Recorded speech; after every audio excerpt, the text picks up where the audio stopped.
Director of the International Cotton Advisory Committee. Mr. Suresh Kotak is the chair of the Textile Advisory Group, which has been informally formed for promoting the cotton textile industry in India. And for the first time in India, we now have two textile advisory groups, one in cotton, one in man-made textiles, which has an end-to-end representation. The Honorable Prime Minister's 5F vision, from farm to fiber, fiber to fabric, fabric to foreign, and fabric to fashion, and fashion to foreign. This 5F vision is how we have structured the advisory groups, and the entire value chain now sits together and takes all policy decisions in the textile sector. I have Ms. Ratna Shah, the Secretary Textiles. We are delighted to share with you that India is hosting the 81st plenary meeting of the International Cotton Advisory Committee in association with the Cotton Corporation of India, Cotton Association of India, City and other organizations for the 5th time in the last 6 decades. The last time we hosted it was in 2015. This time it is being held after 4-year gap due to COVID. The 5F vision is going to guide the way of deliberations. It has a very exhaustive agenda, and the theme of the 2023 plenary meeting is Cotton Value Chain, Local Innovation for Global Prosperity. 35 countries with 400 delegates will be a part of this 4-day conference, after which most of them would be going to Ahmedabad to experience the Indian cotton textile industry and its many achievements. The focus is on local innovation, on enhancing productivity. As you may be aware, India has the largest area under cultivation of cotton, but we are the second largest cotton producing country. So under guidance of Mr. Suresh Kotak and working very closely with the Ministry of Agriculture, under the whole of the government approach of Prime Minister Modi, we are working together to enhance productivity, increase the income of farmers, and towards that end, today, later in the evening, we shall be launching Kasturi brand of cotton.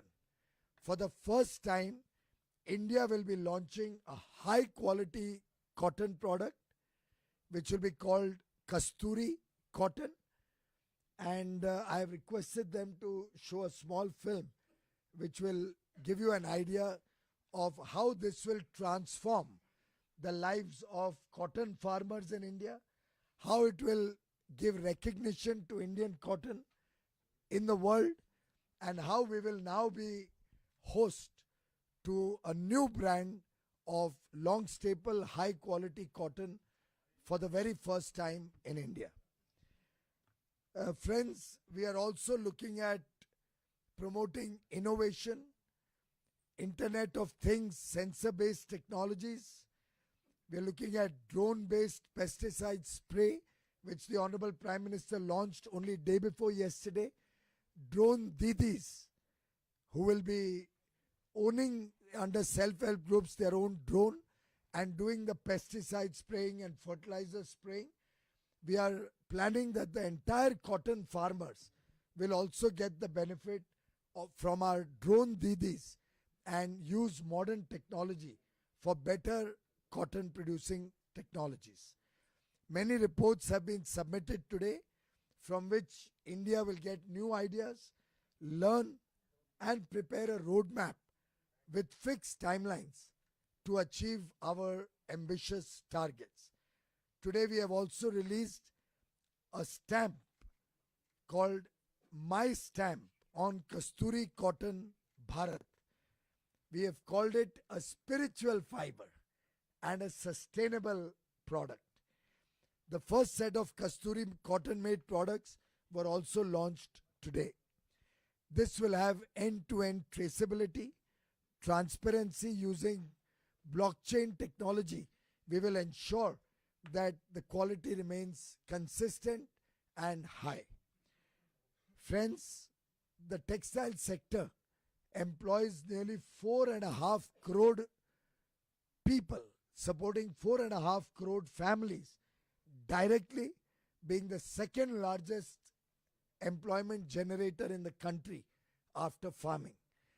If you look at the indirect impact it has, apart from the 60 lakh cotton growing farming families, it has an impact indirectly on nearly 10 crore families who are involved in different aspects related to the textile value chain, including our retailers across the country.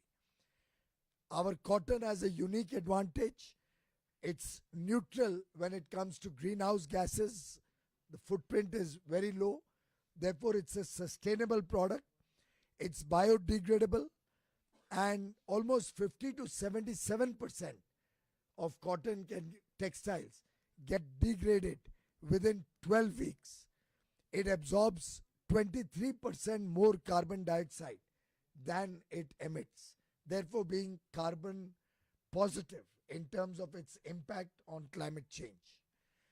And you heard the Honorable Prime Minister at COP28 offering leadership towards a better world from India, offering to be a part of the solution and offering to work with the developed nations collectively towards a better future for the entire world.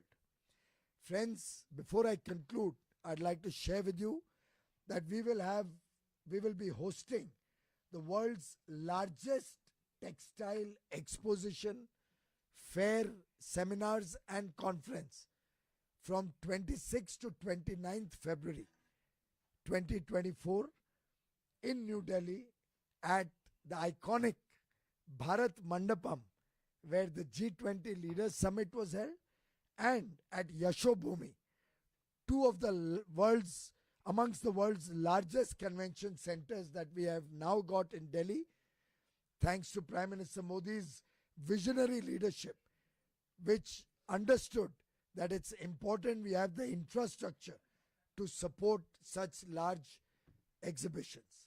We'll have the world's largest exhibition on textile sector, covering 22 lakh square feet, 22 lakh square feet of covered area in one exhibition, bringing the entire textile value chain end to end, including fashion technology, including export, our cotton farmers, the 5F vision, which will be reflected there, farm to fiber to factory to fashion to foreign. Before I conclude, I would like to echo Prime Minister Narendra Modi's commitment towards Atmanirbhar Bharat, being vocal for local and working to make local go global. Towards Atmanirbhar Bharat, in the first week of January at the Bharat Mandapam, we will have one of the largest exhibitions of handmade products. First week January? 3rd to 10th of January at Bharat Mandapam, we will have the largest ever handmade products exhibition at Bharat Mandapam. And I would like to invite our friends from the media from Mumbai to participate in both these iconic events. The world will get to see India's color, vibrancy, and eye for detail in all our textile traditions. Thank you very much. Would you like to add anything, Eric? Yes. Eric. You'll have to move aside to get it. Well, first of all, I would like to thank the Minister and the State Minister for joining us today at the 81st, launching of the 81st ICAC plenary. And I'd also like to thank the Indian government and the stakeholders from industry who really made this event possible. I continue to be impressed by the beautiful facility